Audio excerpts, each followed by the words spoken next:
J'étais éducatrice spécialisée pendant 10 ans. J'ai beaucoup fréquenté des bébés, puis je me rendais quand même bien compte qu'il y avait des choses qui n'étaient pas normales.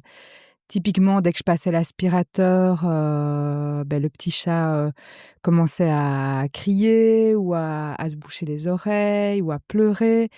Et puis quand je consultais la pédiatre, elle me disait: «Mais non, mais c'est normal, tous les bébés réagissent comme ça. Faut continuer à passer l'aspirateur, elle va s'habituer». Mmh.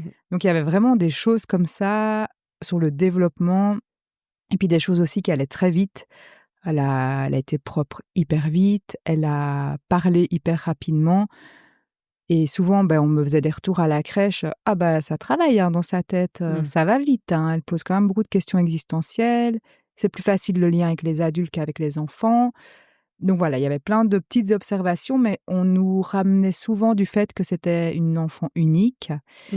et que, c'était normal parce qu'elle était petite. D'accord. Ouais, des explications un peu rapides, toutes faites, sans s'intéresser vraiment. Tu parlais, du degré de sensibilité au niveau auditif.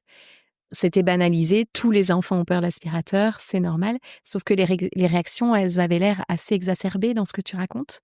Ouais, puis je voyais bien que parce que j'appliquais un peu les conseils qu'on me donnait, puis je voyais bien qu'il y avait aucune Mmh. amélioration et que c'était même pire, de passer plus souvent l'aspirateur pour Mmh. qu'elle s'habitue Oui. donc Il y avait pas d'habituation à ce genre de c'est ça, stimuli. D'accord. c'est ça. OK.